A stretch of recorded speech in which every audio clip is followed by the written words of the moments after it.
Hey guys, it is Greg again. I wanted to give you guys an update on the general market and to solidify my position that I think Bitcoin is coming down to a bottom, making a bottom somewhere in that area. Still say that 22, 24, somewhere in that area it's going to be coming down and then up.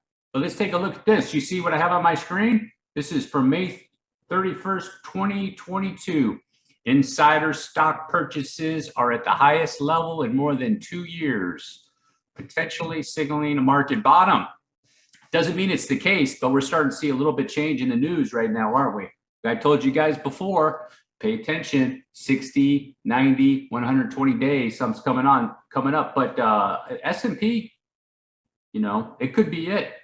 I'll go over the S&P in just a second. It says right here, corporate executives are buying stock in their own companies at the highest pace since March of 2020. Experts say the uptick in insider stock purchase could be a sign that the market sell-off has hit a bottom.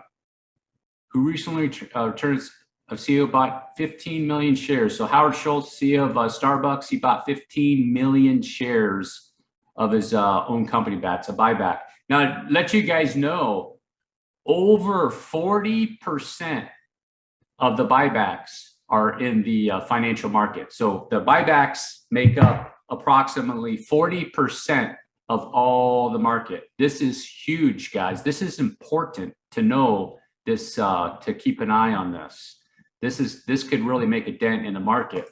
And then there's another article here from Reuters. U.S. buybacks seen at record highs ahead of earning reports right there.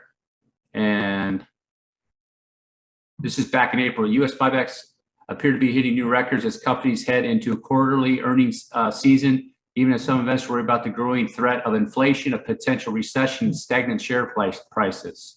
Okay? That growing threat of inflation.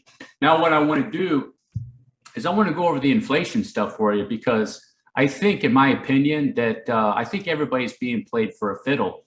You know why I say that? I'm going to show you a little bit of proof of why, if the government was really worried about inflation, they wouldn't be using the Fed to have it taken care of. It's just not going to work. The Fed would have to raise, if they would want to make a dent in it, they would have to raise rates to like 8%, 9%, 10%, or 12%. And that's going to tank the markets big time. But you know what they can do, and they have done in the past, is right here. See, the Emergency Price Control Act of 1942 is a United States statute imposing economic interventions and restrictive measures controlling inflationary spiraling price elasticity of goods and services while providing economic efficiency to support the United States National Defense and Security Act.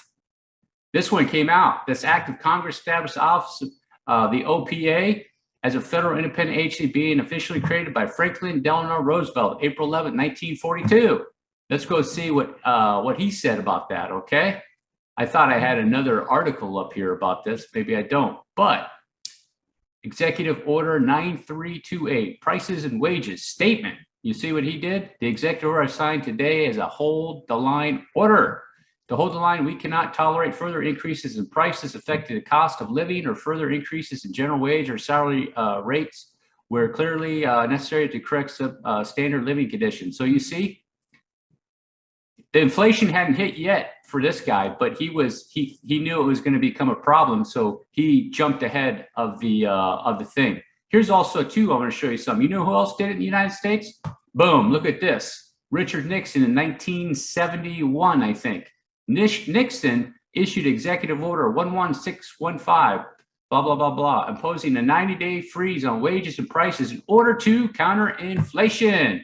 So you see, guys, they're all playing us. This was the first time the U.S. government had enacted wage and price control since World War II.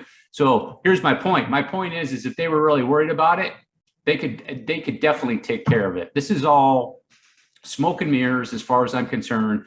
Probably here in the next 2 or 3 months, you have more information comes out. Oh, the inflation is not so bad, or it's down to 4% or anything. This is all smoke and mirrors, in my opinion. This right here, they can take care of it real quick if they wanted to, and they could do this, and they've done it before.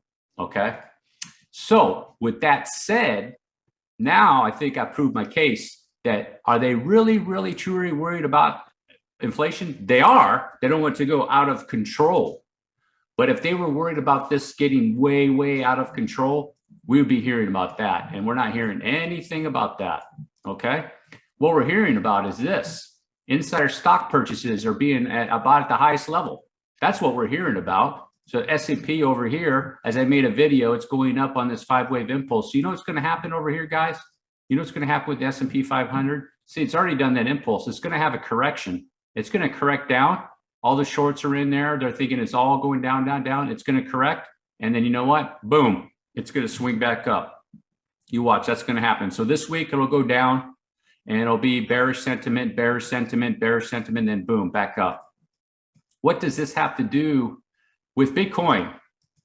Well, I still think Bitcoin is going to swing back down. I think this is probably, in my opinion, the most important little piece of evidence out of Bitcoin. I think it's right here, down here in this RSI.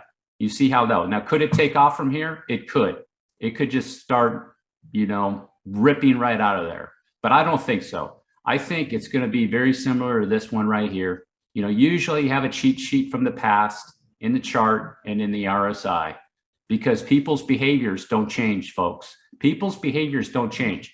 The behaviors are the same over here as they were over here and over here and over here. And if it goes back to the Roman times, they were still the same back in the Roman times, 2,000 years ago. So that's why you see patterns in here like that. These are behavior patterns. And right down here, what I think is that once this is boom, up a little bit and then down just like that, just like over here, it's done and it's going to get out of there. Thanks for watching. Peace.